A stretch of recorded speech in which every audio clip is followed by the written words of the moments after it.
There's a door in your home you walk through every day, but it may be quietly pushing away the very things you've been hoping for: prosperity, peace, opportunity. You work hard, pay your dues, try to stay positive, and still it feels like something slips through the cracks. It's frustrating, isn't it? Like money comes in one hand and disappears through the other. Like you're always doing your best, and yet you're not being met halfway. But what if I told you it's not about effort, it's about energy? And what if one overlooked detail at your front door is silently shaping the flow of everything that enters and exits your life? This isn't about superstition. It's not about belief. It's about how your space speaks for you and sometimes against you. Your front door is more than an entrance. It's a signal, a gateway, a reflection of how open or closed your life feels. And here's the truth most people never hear. If the front of your home is blocked, dark, neglected, or just slightly off, then even the best intentions, the hardest work, and the warmest hearts will struggle to hold on to what they've earned. Because energy is like a guest. It looks for signs, it looks for invitation, and if it senses resistance, even subtly, it moves on. Today, I want to show you something simple. A shift so small it might sound silly, but I've seen it change lives. I've seen people turn their front entrance into a magnet, not just for money, but for lightness, ease, and flow. And it all starts with one object, placed with intention. Right at your door, this might be the most important 3 feet of your entire home.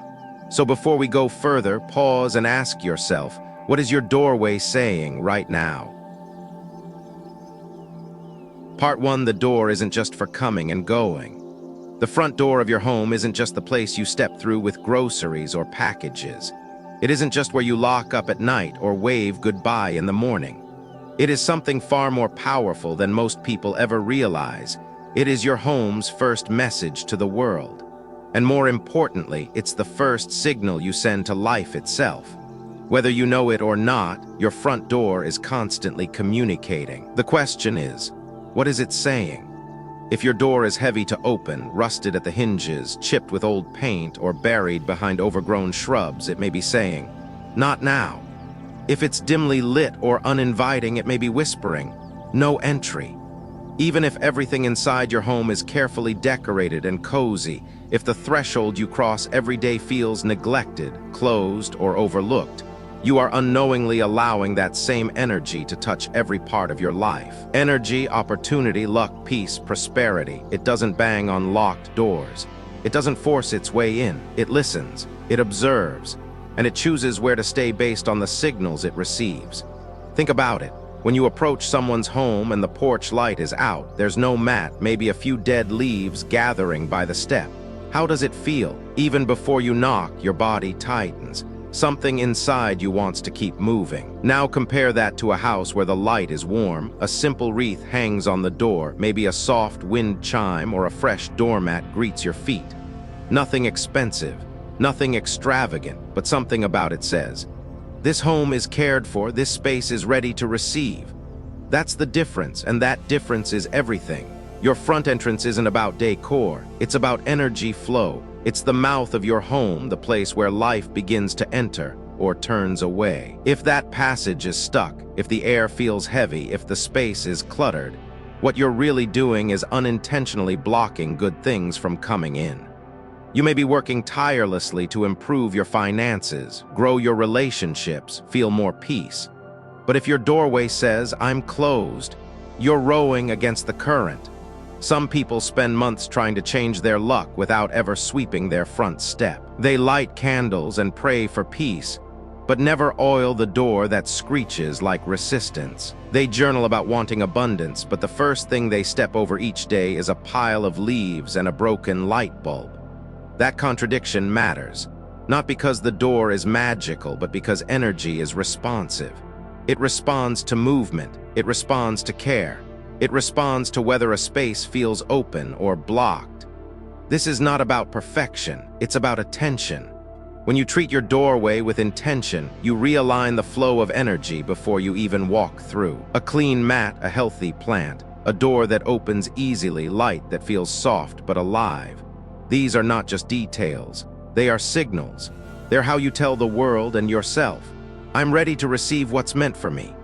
And that readiness, that shift in the space just outside your door, often changes what arrives on the other side. Clients have told me they've felt more peace, more connection, more financial stability, and they didn't switch careers or make drastic moves. They started with the entrance. They started where energy begins, because when the first step into your life is blocked, everything else has to fight its way in. But when the entrance is open, the flow begins without resistance. If your door sticks, fix it. If it's dark, light it. If it's forgotten, bring it back to life. Add a soft touch. Play something beautiful. Sweep the space like you're preparing to welcome something sacred. Because in a way, you are. You're welcoming a new season of alignment, of openness, of quiet receiving. And you're doing it from the very place that life first meets you, the doorway. This isn't about being fancy. You don't need a Pinterest-perfect porch or a designer wreath. You don't even need a budget. What you need is presence. A moment to pause and say, this matters. Because it does. The entrance to your home is the start of every journey. It's where you return to yourself. It's the first breath of your space. And when it's treated with care, it starts to care for you in return. So tonight, when things are quiet, step outside. Look at your front door not as a structure, but as a symbol. Ask yourself, would opportunity stop here? Would peace feel welcome? If not, you have the power to change that. One small gesture at a time, because your door isn't just for coming and going. It's the gateway through which everything, seen and unseen, enters your life. And it will reflect always how ready you are to receive. Part 2: Tiny mistakes that make money turn away. You can be doing everything right, working long hours, saving what you can, staying hopeful even when life feels heavy. But if your home is unknowingly giving off the wrong signals, the very things you're striving for might be turning away before they even reach your doorstep. Not because you don't deserve them, but because tiny, quiet mistakes, often overlooked, are whispering to the world, don't stop here. That's the part no one tells you. That your front entrance, the space where life first meets your home, might be silently pushing away prosperity, comfort, and ease. And it doesn't take anything dramatic. Sometimes it's a single shadow, a squeaky hinge, a forgotten mat, and suddenly opportunity decides to pass by. Mistake 1, a front door that's heavy, stuck, or hard to open. It may sound small, but every time you have to pull with effort or hear that creaking resistance, your body feels it, your energy feels it. A sticky door mimics a stuck life. It sends a message of friction, of hesitation, of things not flowing smoothly, and just like that, abundance mirrors it. Clients have told me their careers stalled, relationships felt stuck, or money came and went unpredictably. And the first thing we fixed, the door, oiled the hinges, smoothed the motion, and with it something inside them softened too. Mistake 2, cluttered, forgotten, or unkept entryways. If the first few feet of your home are filled with shoes, old packages, dead plants, or worse, a trash can waiting to be taken out, you're telling the world that you're overwhelmed, unavailable, or unconsciously pushing things away. Think of energy like a visitor. If it sees chaos at the door, it won't want to come inside. Not because you're messy, but because the space doesn't feel ready to receive. Clearing that clutter isn't about neatness. It's about telling life, I've made room. Mistake 3, no lighting or dim, lifeless light. A dark doorway is one of the fastest ways to repel opportunity. It gives no warmth, it offers no clarity. If your front step is lost in shadows, especially at night, it becomes invisible. And so does your home's energy. A soft porch light, a motion sensor glow, even a solar lantern can change everything. Light isn't just functional, it's symbolic. It says, there is presence. This home is alive. And when the world feels that, it responds. Mistake 4, mirrors directly across from the front door. It's a common design choice, often for aesthetics or to make a space feel bigger. But energetically, it's like putting a wall in front of opportunity. Mirrors reflect. So when they face the door head-on, they bounce back everything that tries to enter: money, luck, visitors, even joy. One woman I worked with had a gorgeous mirror in her entryway facing the door. She had a thriving business, but always felt like the money disappeared too fast. We moved the mirror to the side wall, and within weeks she called to say things felt easier. Customers stayed longer. Income stabilized, and the space finally felt held. Mistake 5, having a clear line from the front door straight through to the back. It might feel open and airy, but it creates a straight shot energy path. What comes in goes right out. It doesn't linger. It doesn't nourish. Think of it like pouring water into a pipe. It moves too fast to soak into anything. If your home is laid out this way, you don't need to tear down walls. A simple rug, a tall plant, or a small table can catch the energy and slow it down. The goal is to let opportunity pause, not rush through your life. Mistake 6, a lifeless door, no house number, no mat, no personal touch. This one is subtle but profound. When a home's entrance feels blank, it gives off a message of invisibility. And what's invisible gets ignored. Your home deserves to be seen. It deserves a name, a welcome, a sign that someone lives here with pride and openness. Something as simple as a clean mat, a seasonal wreath, or even your house number displayed clearly can change how the world interacts with your space. One client told me that after she finally added a welcome sign she loved, neighbors started stopping by more often. She got invitations, new clients, more connection, and all from one small shift. Mistake 7, a dirty or dusty entryway.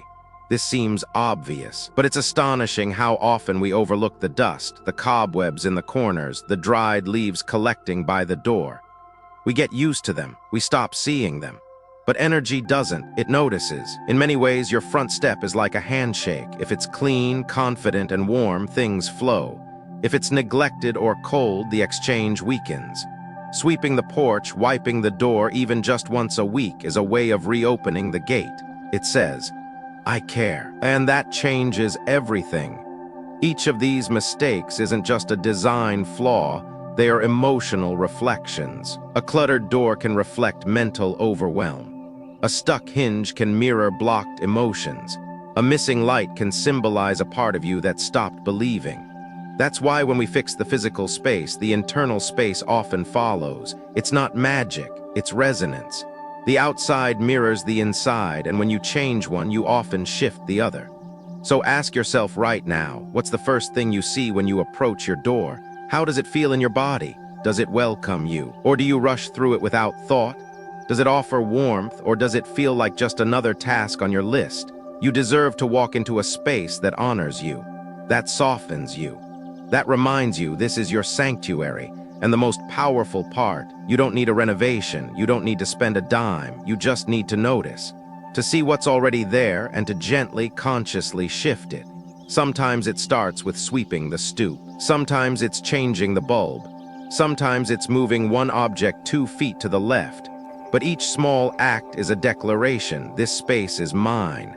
And I'm ready for more. Because money, luck, love, they don't just show up. They look for signs. And the first sign they see is your. Part 3, small objects that silently invite luck in. Object 1, a healthy green plant like a breath of life.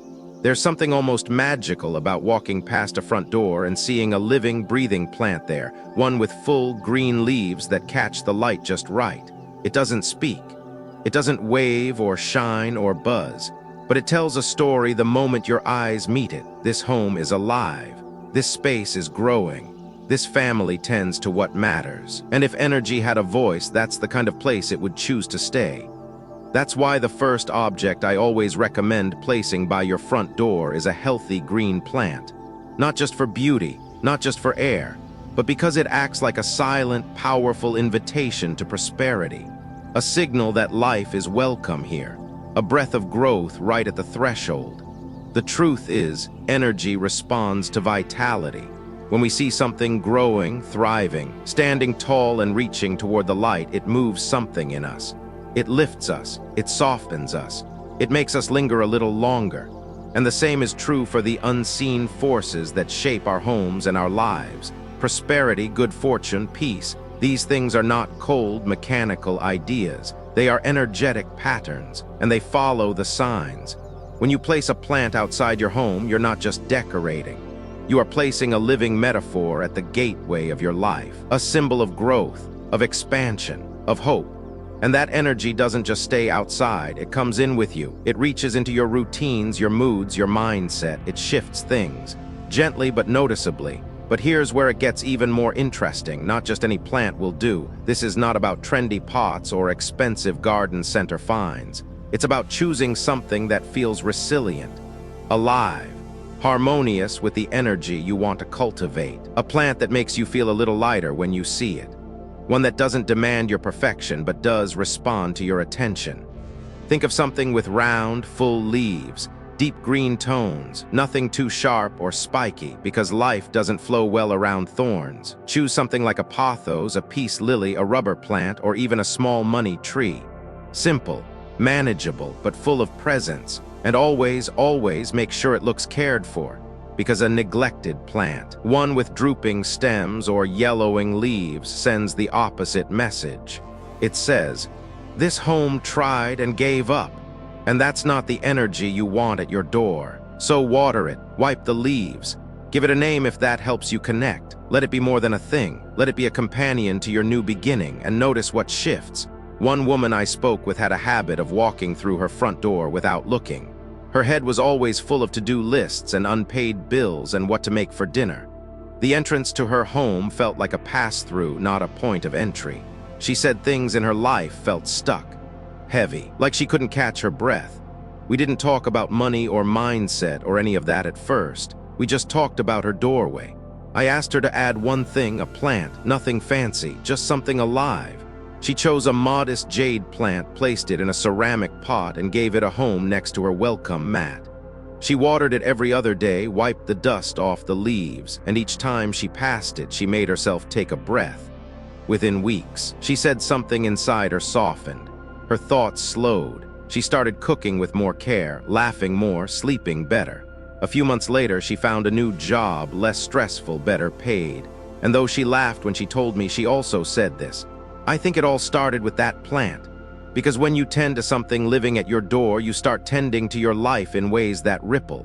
You start showing up with more presence, more calm, more capacity to receive. And the world responds. That's what makes this simple act so powerful. It's not about changing everything. It's about changing one thing and letting it echo. And yet most people miss it. They overcomplicate. They look for answers in hard places, expensive systems, complicated philosophies. But your life is shaped in the moments between things. The space just outside your home, that 3-foot threshold, can carry more weight than any self-help book, because it's where intention meets reality. It's where the outside world knocks. And what it sees in that moment, welcoming, living, open, that determines what it brings with it. So if you do nothing else this week, do this. Go to your front door, stand just outside, and ask yourself, what would someone feel when they arrive here? Would they feel growth, lightness, openness, or would they feel like this is a place trying to catch up? Then ask yourself the same thing, and if the answer feels off, don't rush to fix it all. Just place something alive there, something green, something growing, something that says, this home is ready to breathe. Because a plant at your door is more than just a decoration, it's a declaration.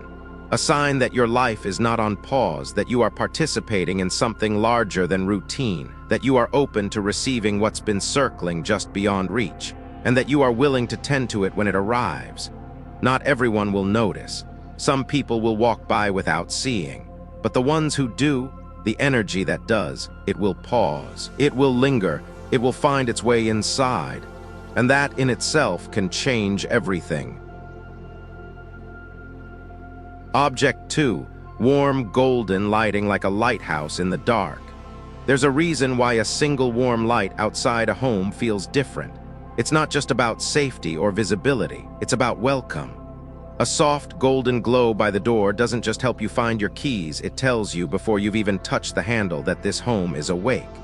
That someone lives here with care, that this space is tended to even in the quiet. And when energy arrives, when opportunity, peace, or good fortune approaches, it notices that light, and it stays a little longer. That's why warm lighting at your front door isn't a detail, it's a message. And the message is this: I am here, I am open, I am home.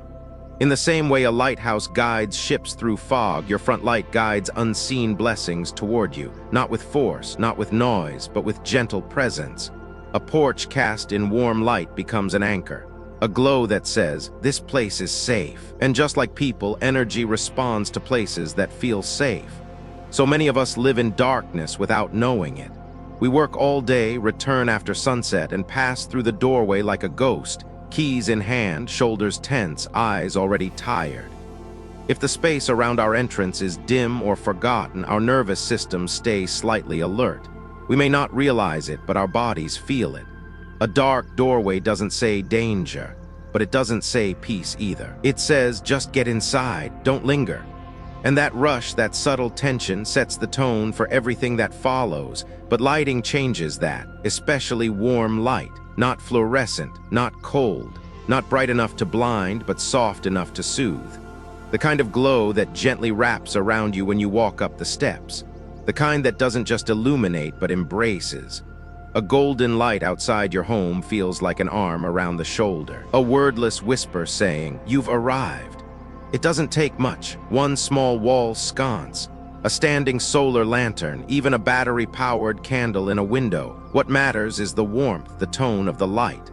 Ideally, something in the 2,700K to 3,000K range, which mimics candlelight more than daylight. It should invite, not interrogate. It should feel like twilight held still, like you're being welcomed without needing to speak. I remember visiting a friend years ago. Her home wasn't large or fancy, but every time I pulled into the driveway, I noticed the light by her front door. It was soft, honey-colored. It cast shadows that felt like stories, and without fail, I always paused before knocking, just for a second, to breathe it in. Later, she told me she never turned that light off, not even during the day. It's for me, she said, not just for guests. I need to see the glow, too. That stuck with me, because so often we think lighting is for utility. But what if it's for emotional grounding? What if the first thing we see when we return home isn't just function, but beauty, safety, tenderness? For many people, the outside of their house is the last place they think about. But what if it was the first place your energy began to soften after a long day? What if it became the beginning of rest? And it's not just about coming home. That light becomes your signal to the world. Not a billboard, not a spotlight, just a quiet yes glowing through the dark. People notice. Neighbors notice. Energy notices. The same way birds are drawn to warm windows in winter, opportunities, human and otherwise, are drawn to places that feel alive even at night. A dark porch may say privacy, but it can also say not now. And you, of all people, don't need to keep waiting. One woman I worked with had always felt isolated. She lived on a lovely street, waved at her neighbors, kept her yard neat. But she said it often felt like life passed her by. Her words were, "It's like I'm invisible." We looked at her front entrance. It was clean, organized, but unlit. At night, the house receded into shadow. She installed one small golden wall light, nothing dramatic, but it changed something. First inside her, she said she looked forward to coming home more. Then in her surroundings, neighbors started waving longer, conversations stretched. A new friend down the block dropped off soup one evening. And when she told me this, she wasn't just smiling, she was glowing too. That's what light does. It doesn't just help you see, it helps others see you, and more importantly, it helps you feel seen. Warm lighting is less about function and more about feeling. Feeling like you matter, feeling like you're no longer tucked away or behind something. That glow outside your door becomes a gentle expression of self-worth, of self-hospitality. It says, I care enough to light the way home for myself, for others, for whatever good thing is trying to find me. So take a look tonight. Step outside. What meets you? Does the entrance feel awake even after the sun is gone? Is there something guiding the way? If not, it's okay. This is where change begins, not with overwhelm, but with awareness.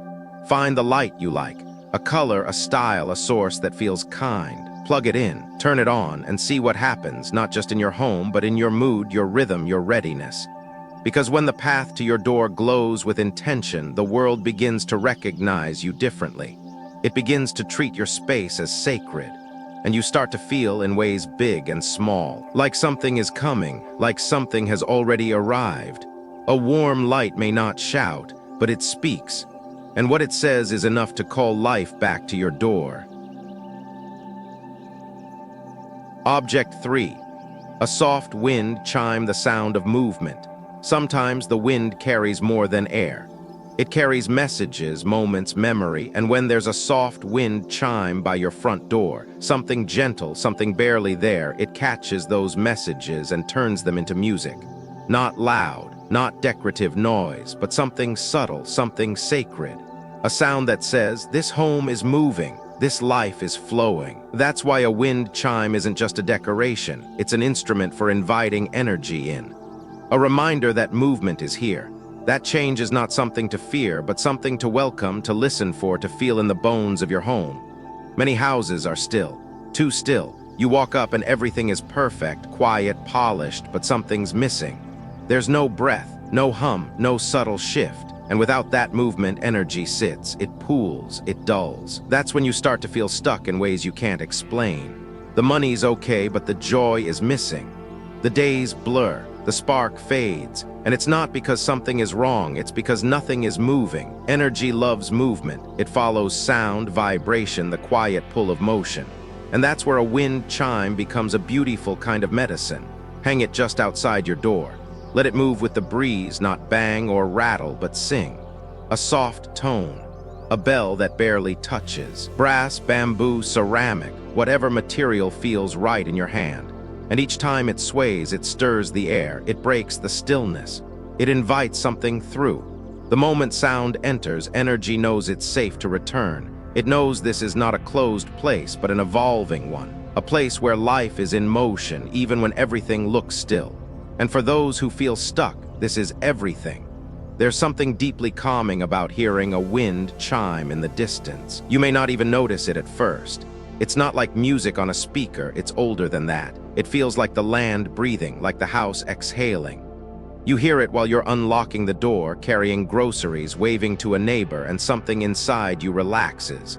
The sound reaches the body before it reaches the mind. It says, this moment is moving, you are not alone. And in a world where so much is rigid, silent, rushed, that sound becomes a balm. One woman I worked with had been through a long period of grief. Her home had become quiet in a heavy way. She didn't play music anymore.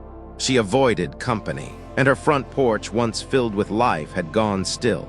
We didn't start with conversation or affirmations. We started with a wind chime. She chose one made of bamboo, simple, soft. She hung it by the front post where the wind could find it. And slowly something began to shift.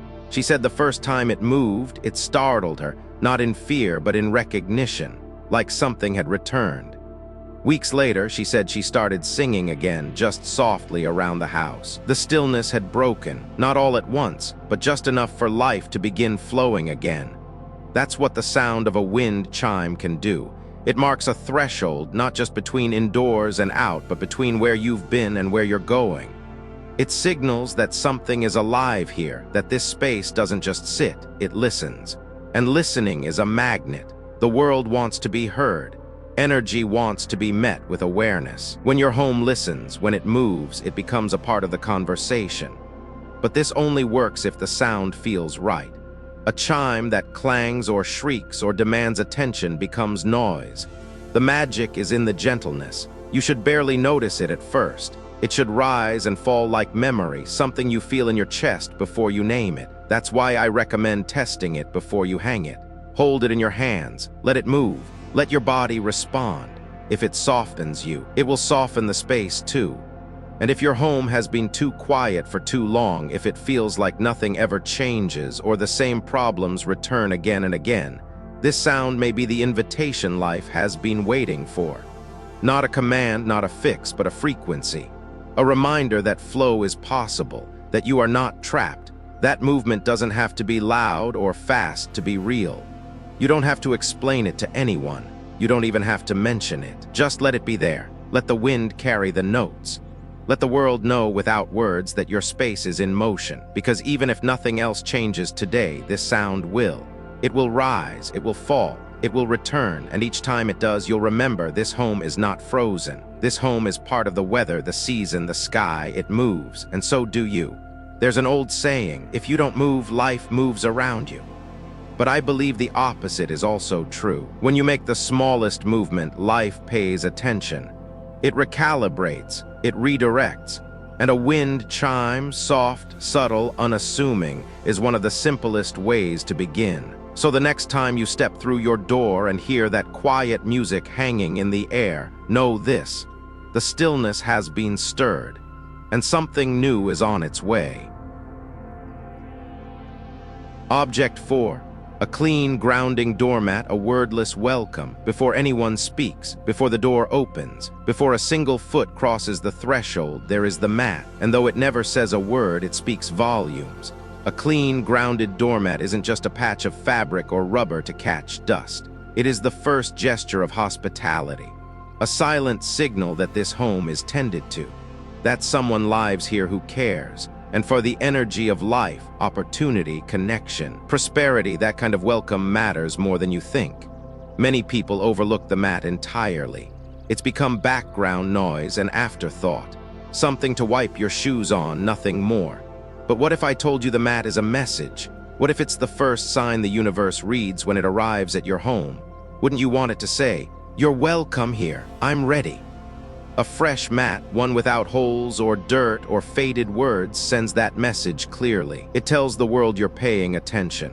You're showing up even in the smallest details. It doesn't have to be expensive. It doesn't have to be trendy. It just needs to be clean, intentional, and in alignment with how you want to feel every time you come home. Think about that. How do you want to feel as you return from a long day? Supported, safe, at peace.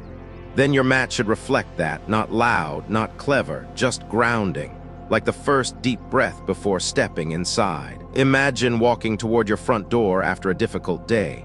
The light is warm, a gentle plant catches the wind, and your feet meet a clean mat that feels solid beneath you. Without even realizing it, your body exhales. You've arrived, not just physically, but energetically. That moment of contact between foot and fiber is subtle, but it's sacred, because it grounds you before you even enter. And in a life where so much is chaotic, that kind of grounding becomes everything. The mat also acts as a filter. It's where the outside world stops and your sanctuary begins. And when it's clean, cared for, and thoughtfully placed, it creates a boundary. A gentle but firm one. It says, what's not meant to come in stays out here. What I choose to bring in, I carry with intention.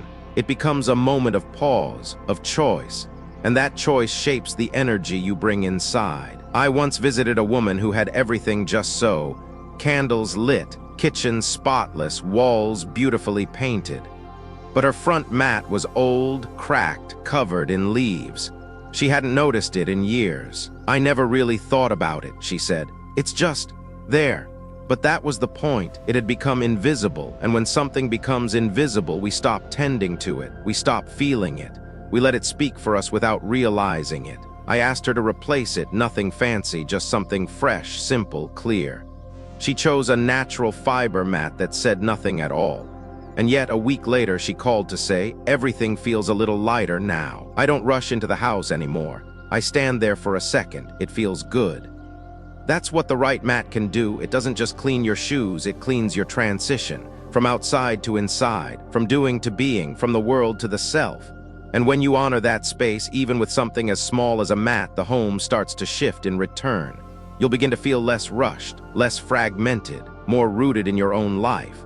If your mat is tired, torn, or too small to notice, it may be time for a new one. Choose one that feels strong, not too bright, not too busy, something that holds energy rather than scatters it, and clean it often, not just for hygiene, but as a ritual. Shake it out, sweep underneath, lay it flat again with intention. Each time you do, you're resetting the entry point of your life, and that ripple travels far deeper than the doorstep. For those who live in apartments, condos, or shared buildings, don't think this doesn't apply. Even a small mat outside your unit door, even just a rectangular welcome in a shared hallway makes a difference. It marks your space. It declares, "This is where I begin." And that matters, especially in places where boundaries blur and energy flows between walls. That mark of grounding becomes even more important. And for those who live alone, this object becomes even more sacred. It's not for guests, it's for you. It's a way of saying, "I take care of this space because it takes care of me." That kind of self-hospitality builds emotional safety. It brings calm where there was noise. It brings choice where there was autopilot. because that's the deeper truth behind the mat. It's a place to pause, a place to say, I'm here now. And when we pause at the threshold before we carry stress, worry, or outside noise inside, we reclaim something vital. We reclaim the power to choose how we enter our lives. So take a moment today. Look down. What's waiting at your feet? Is it welcoming? Is it grounding? Or is it just there, forgotten? You don't need to overthink it. Just choose something that feels strong and clean, something that belongs, and then watch what begins to shift, not just outside your door, but inside your experience. Because a clean mat doesn't just catch dirt, it catches energy, and in its quiet, steady way, it tells you, this is where you begin again.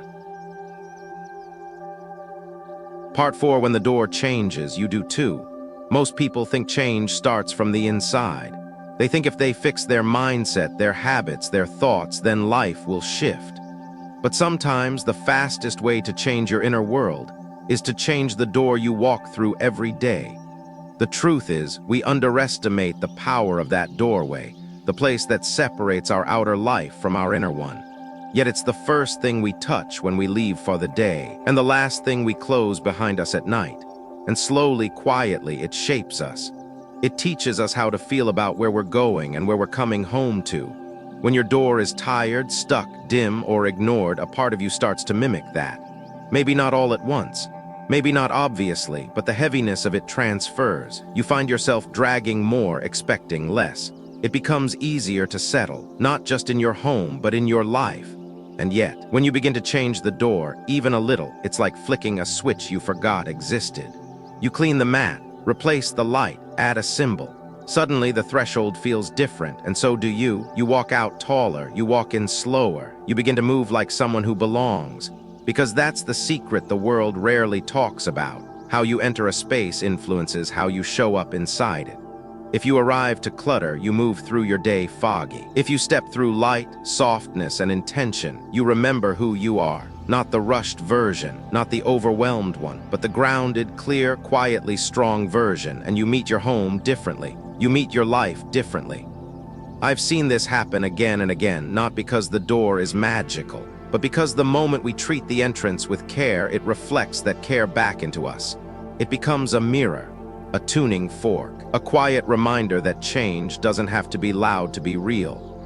It can start with the way the handle feels in your hand, the color you see before you walk inside, the sound of a gentle chime in the breeze. These things don't just decorate, they recalibrate. One woman I worked with had been stuck for years, not dramatically, but in that subtle, soul-heavy way where the days start to all feel the same.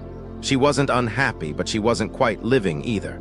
Her home was neat, her job stable, but her energy was flat. I didn't ask her to shift her mindset. I asked her to shift her doorway. She painted the front door a soft, hopeful blue. She replaced the mat.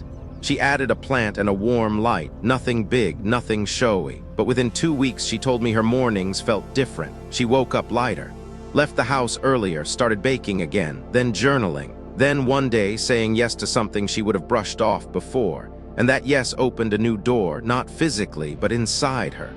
That's how it happens, not in a rush, not like a movie, but like breath, like warmth slowly returning to a forgotten room. When your doorway changes, you begin to notice how you feel again. You stop rushing through.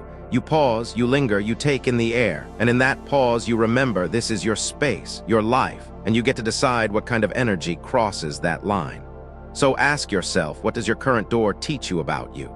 Does it whisper softness, or does it echo weariness? Does it greet you, or just exist in silence? You don't need to answer right away, just notice, because awareness is the first knock, and once you hear it, you get to decide how to respond.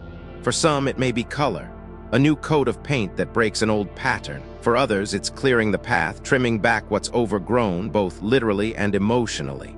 For others still, it's hanging something symbolic, a bell, a wreath, a wordless reminder of who you're becoming. Whatever it is, it doesn't need to be explained to anyone else. It just needs to feel true to you. The doorway, after all, is yours, not just the wood or the steps, but the energy it holds. And once you change it, once it feels aligned, you'll start noticing something subtle but unmistakable. You begin to carry that alignment into the rest of your day. You hold boundaries more clearly. You soften without collapsing. You invite in more of what lifts you and less of what weighs you down, because the door didn't just open to the world. It opened something in you, and maybe that's the lesson we've been missing all along. That transformation doesn't always require inner struggle. Sometimes it just needs a new threshold. A fresh beginning we walk through day after day until it becomes a part of us. And one day, without realizing it, we step into our life and think, I feel different, I feel ready, I feel home. Final, you've just spent time not learning tips, but listening to something deeper. A voice that's always been inside you, quiet, soft-spoken, but ready to stop living on autopilot, ready to stop passing through your door without feeling anything. Because now you see it differently. The doorway isn't just wood or paint or space. It's a mirror. It reflects not just who you are, but who you're becoming. Maybe that green plant isn't just decoration. Maybe it's a living breath reminding you to grow again. Maybe that soft light isn't just for the outside world, but for the forgotten parts of you that still crave warmth. Maybe that gentle wind chime is the proof that even in stillness you can stir something. And maybe that welcome mat is no longer just there, but the first moment you claim your own life each time you return home. This series wasn't about superstition. It wasn't about rules. It was about energy, the kind you can feel when you stop rushing long enough to notice it. And science agrees. Our surroundings speak to our nervous systems, our emotions, our sense of possibility. When you shift your space even slightly, your brain registers safety, your body exhales, your heart opens, and what once felt distant begins to draw near. I want to thank you for staying with me, really staying. You didn't just listen, you felt, you remembered. Maybe you saw your own home through a different lens. Maybe you even saw yourself, and that's the greatest shift of all. Because the moment you begin to treat your doorway with intention is the moment your life begins to respond in kind. So tonight, when you walk to your door, pause for just a second. Feel your feet on the mat, hear the wind, let the light touch your skin, and remember you're not waiting for change, you're welcoming it. May your home stay open to goodness. May your life keep moving forward, one quiet, golden step at a time. Thank you for letting me whisper this into your day.